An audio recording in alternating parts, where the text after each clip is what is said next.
नमस्कार दोस्तों, इस वीडियो में हम कांग्रेस की बात करेंगे। कांग्रेस के दो नए कांड की बात करेंगे कि एक हफ्ते के अंदर कांग्रेस की तरफ से दो नए कांड सामने आए हैं। और ये दो कांड भी कैसे कि हमारे दुश्मन देश यानी चीन और पाकिस्तान को लेकर इनके कांड सामने आए हैं, इनका प्यार सामने आया है। वैसे कांग्रेस के इतिहास को देखा जाए तो ये कोई नई बात नहीं है। चीन हो या पाकिस्तान, दोनों के प्रति कांग्रेस का प्यार पुराना है। बात तो सही है, पर इस बार कांग्रेस के जो ये दो कांड है नए वाले चीन और पाकिस्तान को लेकर, वो मेरे हिसाब से एक लेवल ऊपर है।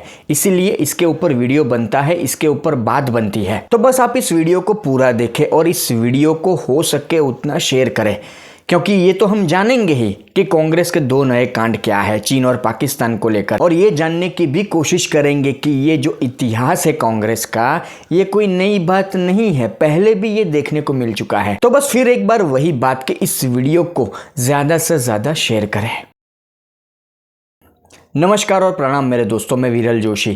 कांग्रेस का काला इतिहास कि चीन हो या पाकिस्तान, दोनों से प्यार। कई बार ये देखने को मिला कि चीन और पाकिस्तान को लेकर कांग्रेसी नेताओं का प्यार बाहर आता है, प्यार उभरता है और इस हद तक उभरता है कि ये कहीं ना कहीं हमारे देश के शहीदों का अपमान भी करते हैं। कि हाल ही में 17 फरवरी 2025 की बात होगी जब कांग्रेस के एक नेता है, इंडियन ओवरसीज कांग्रेस के नेता सैम पित्रोदा, इनका एक बयान चीन को लेकर सामने आता है कि चीन को हमें दुश्मन मानने की कोई जरूरत नहीं है। मतलब चीन को दुश्मन मानने की कोई जरूरत नहीं है। इसे बेवजह मुद्दा बनाया गया है। ये विदेशी कांग्रेसी नेता चीन को लेकर ये सलाह देते हैं, ये ज्ञान बांटने की कोशिश करते हैं। मैं आपको पढ़कर सुनाता हूं कि ये सैम पित्रोदा कहते हैं कि मुझे नहीं लगता कि चीन से कोई बड़ा खतरा है। इस विषय को कई बार बढ़ा चढ़ाकर पेश किया गया है। कांग्रेस के ये विदेशी नेता आगे ज्ञान बांटते हुए ये कहते हैं कि हमारी सोच शुरू से ही टकराव वाली रही है और यही रवैया हमें दुश्मन बनाता है। हमें इस पैटर्न को बदलने की ज़रूरत है। बताइए अब ये कांग्रेस के विदेशी नेता को क्या कहें। ये कहते हैं, ये ज्ञान पिलने की कोशिश करते हैं कि हमारी सोच पहले से ही टकराव वाली रही है। मतलब भारत के ऊपर ये किस तरह से गंभीर आरोप लगा रहे हैं। अब कोई देश, चीन हो या पाकिस्तान या कोई भी अन्य देश, हमारे पीछे उंगली करेगा तो क्या हम चुप बैठेंगे? कि जहां तक मेरा मानना है, आप भी मेरी इस बात से सहमत होंगे कि जहां तक मेरा मानना है और हमारे देश का इतिहास रहा है, तो भारत ने कभी भी युद्ध की पहल नहीं की। भारत ने कभी किसी देश को दुश्मन की नज़र से नहीं देखा। भारत ने तो कई बार चीन हो या पाकिस्तान, कई मौके दिए, पाकिस्तान को तो कई मौके दिए, हमने कई बार देखा, हमारे देश का ये इतिहास है। पर ये कांग्रेस के विदेशी नेता आगे ज्ञान बांटते हुए ये कहते हैं कि हमने पहले से ये सोच लिया है कि चीन हमारा दुश्मन है। पर ये नहीं होना चाहिए, चीन को हमें दुश्मन नहीं मानना चाहिए। और ये कांग्रेस के विदेशी नेता आगे ज्ञान बांटते हुए भारत को सलाह देते हुए ये भी कहते हैं, चीन की तारीफ करते हुए ये भी कहते हैं कि भारत को चीन के साथ संवाद करना चाहिए, सहयोग की बात करनी चाहिए, सहनिर्माण की बात करनी चाहिए, उस पर जोर देना चाहिए। और आगे ये कांग्रेस के विदेशी नेता सैम पित्रोदा ये भी कहते हैं कि चीन हमारे आसपास है, चीन हमसे आगे बढ़ रहा है। चलिए 2 मिनट के लिए मान लिया कि चीन हमसे थोड़ा आगे हैं, तो हम कहाँ पीछे हैं? हम भी चीन की बराबरी में हैं। आज हमारा देश चीन के मुकाबले हर जगह पर टॉप पर पहुंचने की कोशिश में है। लगातार ये काम चल रहा है। मेक इन इंडिया हो, अर्थव्यवस्था हो, सारी जगह पर, सारे मुद्दों पर हमारा देश आगे बढ़ रहा है। पर ये कांग्रेसी नेता है, इनके मुंह से मैंने तो कभी नहीं सुना कि भारत की तारीफ इनके मुंह से कभी निकलती हो। मैंने कभी नहीं देखा, आपने भी नहीं देखा होगा, मुझे पक्का यकीन है कि कांग्रेस के नेताओं को ये खुशी हो रही हो कि हमारा देश आगे बढ़ रहा है। इनको हमारा देश आगे बढ़े उसमें खुशी नहीं होती है। I don't know what is the threat from China. I think there is always this thing blown out of at times proportion because US has the habit of defining an enemy. I think time has come for all of us to really network nations and not have confrontation. Our attitude is that of confrontation from day one.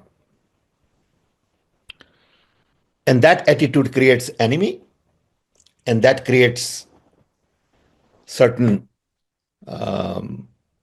support in the country. I think we need to change that pattern. और video की शुरुआत में मैंने कहा, और हर समझदार और जानकार व्यक्ति जानता होगा कि ये पहली बार नहीं है जब दुश्मन देश की तारीफ कांग्रेस के नेताओं के मुंह से निकलती है। कुछ साल पहले, ज़्यादा दूर जाने की ज़रूरत नहीं है, मैं ये देख सकता हूँ कि 2023 में जब कैम्ब्रिज बिजनेस स्कूल में राहुल गांधी गए थे तो वहाँ पर उन्होंने चीन को लेकर विवादित भाषण दिया था, चीन की तारीफों के पुल बांधे थे। और 2022 में ही जब राहुल गांधी ब्रिटेन में थे तब उन्होंने एक बयान दिया था, गौर से सुनिएगा कि चीन से प्यार वाली ये कहानी बहुत पुरानी है, कि उनका ये बयान था जब ब्रिटेन में थे उन्होंने ये बयान दिया था कि लद्दाख चीन के लिए वही है जो रूस के लिए यूक्रेन है। मतलब रूस जिस तरह से लगातार हमलावर है यूक्रेन के ऊपर और चाहता है यूक्रेन को कि अपने अंदर वो कर ले, तो ये एक तरह से चीन को समर्थन दे रहे हैं, चीन की शक्ति को बढ़ा रहे हैं मानसिक तौर पर कि आइए लद्दाख ले जाइए। और रुकिए ज़रा, इससे भी कुछ वक्त पहले यानी 2020 में जाते हैं तो 2020 में भी राहुल गांधी ऐसी हरकत कर चुके हैं कि उनका एक बयान ये था कि भारत के आंतरिक मामलों में विदेशी ताकतों को दखल देना चाहिए। ये चाहते थे, ये इनका बयान था राहुल गांधी का कि विदेशी ताकतों को ये कहते थे कि भारत के जो आंतरिक मामले हैं उसमें दखल देना चाहिए। विदेशी ताकतों को ये राहुल गांधी अपील करते थे कि भारत के आंतरिक मामलों में आपको दखल देना चाहिए।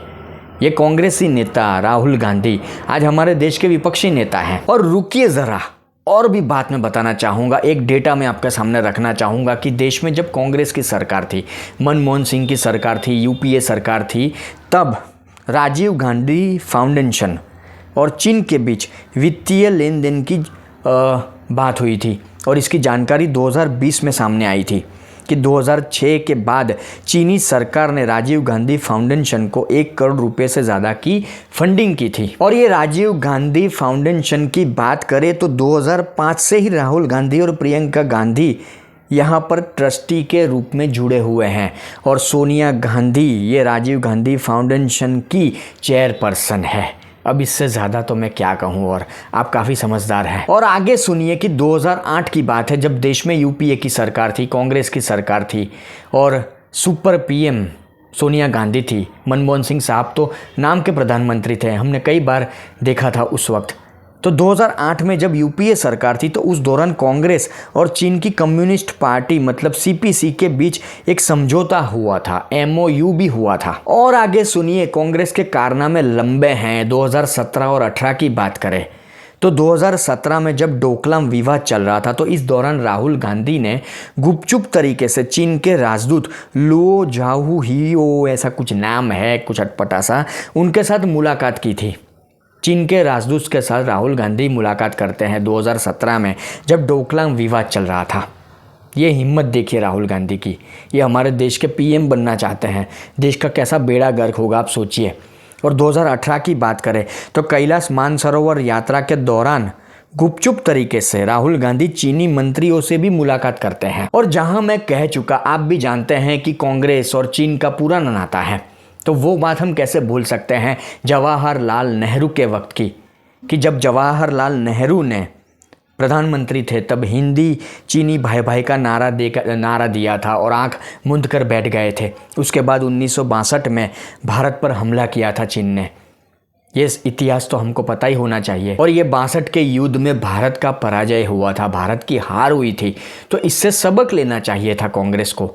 पर आज भी लगातार 1962 में वो हुआ, फिर भी आज भी कांग्रेस लगातार सबक लेने की जगह चीन के प्रति अपना प्यार दिखा रही है। अब कांग्रेस के दूसरे कांड पर बात करते हैं, दूसरे मुद्दे पर बात करते हैं कि कांग्रेस के एक जाने माने नेता, एमपी सांसद का, उनके परिवार के सदस्य का, मतलब उनकी बीवी का पाकिस्तान कनेक्शन सामने आ रहा है। कि कांग्रेस के सांसद हैं गौरव गोगोई और उनकी ब्रिटिश पत्नी है जिनका नाम है एलिजाबेथ कोलबर्न। तो उनकी मतलब ये कांग्रेस के सांसद की पत्नी का आईएसआई के साथ कनेक्शन सामने आ रहा है।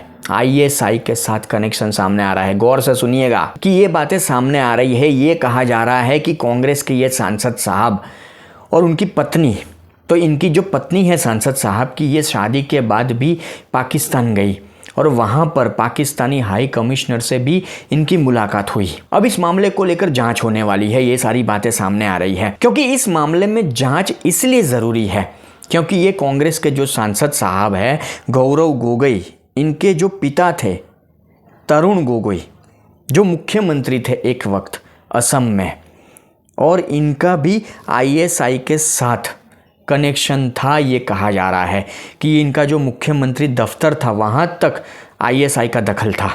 ये बातें सामने आ रही थी। तो अगर पिता का कनेक्शन आईएसआई के साथ रह चुका है तो उनके बेटे का क्यों नहीं हो सकता? उनकी बीवी का तो सामने आ ही रहा है, तो उनके बेटे का क्यों नहीं हो सकता?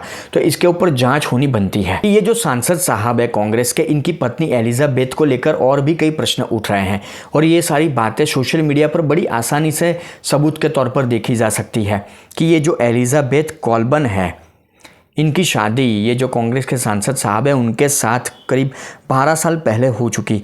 तो विवाह के 12 साल के बाद भी इन्होंने अभी तक भारत की नागरिकता नहीं ली। आज भी ये एलिजाबेथ, ये कांग्रेस के सांसद साहब की पत्नी, ब्रिटिश नागरिक है। और ये सारी बातें भी सामने आ रही है, जहाँ तक यहाँ पर मैं पढ़ पा रहा हूँ कि ये सारी बातें भी सामने आ रही है कि ये जो एलिजाबेथ हैं, ये कांग्रेस के सांसद साहब की बीवी, वो विवाह से पहले और बाद में भी जिन संगठनों के साथ काम कर रही थी उसको लेकर भी काफ़ी प्रश्न उठ रहे हैं, क्योंकि इनका जो कनेक्शन है कुछ संगठनों के साथ, उनके बारे में बात करें तो ये जो एलिजाबेथ है वो 2011 और 15 के बीच climate and development knowledge network के लिए काम करती थी और ये ज़्यादातर इस दौरान, ये वक्त के दौरान पाकिस्तान में रहा करती थी। क्योंकि ये जो संगठन है, जिस संगठन की हमने आगे बात की, तो जो ये संगठन है वो ज़्यादातर काम पाकिस्तान में करता है। पाकिस्तान में ये संगठन अपने काम को लीड करता है और ये बातें भी सामने आ रही है कि पाकिस्तान में ये जो संगठन काम करता है और इस संगठन को जहाँ से पैसा मिलता है, वो संगठन भी, जो पैसे देने वाला संगठन है, उसका कनेक्शन आईएसआई के साथ है। और बात यहाँ पर नहीं रुकती है, और भी कई बातें सामने आ रही है, जैसे कि जो संगठन की बात हमने आगे की, जो पाकिस्तान में काम करता है, उस संगठन का कनेक्शन ICLEI से है। और ये जो ICLEI है वो भारत विरोधी जो जॉर्ज सोरोस है, कनेक्शन आया ना सामने, जॉर्ज सोरोस की बात यहाँ पर आ रही है, जो कांग्रेस का हमदर्द है, कांग्रेस को फंड देता है, भारत को तोड़ने की योजना बनाता है जो जॉर्ज सोरोस, उसका भी नाम यहाँ पर सामने आ रहा है कि ये जॉर्ज सोरोस ने करीब 17 करोड़ की धनराशि इस संगठन को दी है। और ये एलिजाबेथ के साथ साथ उनके पति कांग्रेस के सांसद साहब गौरव गोगोई का कनेक्शन भी सामने आ रहा है पाकिस्तान के साथ, कि वहाँ पर एक NGO में काम करने वाला व्यक्ति है अली तौकीर शेख, जो भारत विरोधी एजेंडा चलाने में माहिर है। ये जो व्यक्ति है अली तौकीर शेख, इसने कई बार अपने सोशल मीडिया हैंडल से भारत की छवि को गलत पेश करने की कोशिश की दुनिया के सामने। और जब एक वक्त दिल्ली में दंगे हुए थे तो कांग्रेस के सांसद साहब ये गौरव गोगोई ने संसद में ये मुद्दा उठाया था। तो इस मामले में भी इस अली शेख ने, ये सांसद साहब कांग्रेस के, उनकी तारीफ की थी सोशल मीडिया हैंडल पर। इसके अलावा भी ये अली शेख नामक व्यक्ति कई ट्वीट सोशल मीडिया पर पोस्ट भारत विरोधी कर चुका है, भारत की छवि को खराब करने की कोशिश कर चुका है। और ये कांग्रेस के सांसद साहब गौरव गोगोई की 2015 की तस्वीरें भी अब सोशल मीडिया पर देखी जा सकती है कि ये पाकिस्तानी हाई कमिश्नर से मुलाकात करते हैं। कहा जाता है कि ये अपने साथ, ये कांग्रेस के सांसद साहब गौरव गोगोई इस मुलाकात के दौरान 50 से 60 स्टूडेंट, छात्रों को लेकर गए थे अपने साथ पाकिस्तान हाई कमिश्नर अब्दुल से मिलने के लिए। और ये जो पाकिस्तान हाई कमिश्नर से मुलाकात की तस्वीरें सामने आ रही है, उसके बाद सबसे ज़्यादा प्रश्न ये उठ रहा है कि कांग्रेस के ये सांसद साहब 2015 में जब पाकिस्तान हाई कमिश्नर से मुलाकात करते हैं तो क्या इन्होंने पाकिस्तान के हाई कमिश्नर से मुलाकात करने से पहले विदेश मंत्रालय की परमिशन ली थी? ये आज सबसे बड़ा सवाल है। हालांकि ये पाकिस्तान कनेक्शन वाली बातें, इनकी पत्नी की बातें जब सामने आई तो ये कांग्रेस के सांसद साहब इन आरोपों को निराधार बता रहे हैं। संसद के अंदर जब ये मुद्दा उठाया गया तो इन आरोपों को ये कांग्रेस के सांसद साहब निराधार बता रहे हैं। पर अब इसके ऊपर जांच होने वाली है, जांच होनी भी चाहिए, तो सच सामने आएगा और सच सामने आना चाहिए, क्योंकि ये बहुत गंभीर विषय है, बहुत गंभीर मामला है। पर मेरा पर्सनली ये मानना है कि कांग्रेस के सांसद साहब आरोप निराधार है, फलाना ढिमका, ये सब करने से अच्छा आज सोशल मीडिया पर ये सारी बातें बड़ी आसानी से देखी जा सकती है।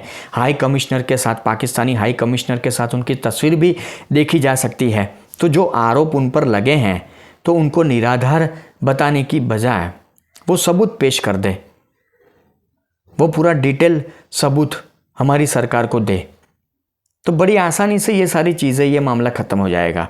पर मुझे पक्का यकीन है कि कांग्रेसी नेता या कांग्रेस की सांसद इनके पास ये सबूत नहीं होंगे, इस बात को झूठला नहीं सकेंगे, क्योंकि कहीं ना कहीं बात ये सच होगी। जैसे सैम पित्रोड़ा ने जब चीन की बात की, चीन की तरफदारी की, चीन के प्रति प्यार दिखा, तो कांग्रेस के एक दिग्गज नेता है, वो ये कहते हैं सैम पित्रोड़ा के बयान पर कि सैम पित्रोड़ा के बयान से हमारा कोई लेना देना नहीं है, कांग्रेस का कोई लेना देना नहीं है।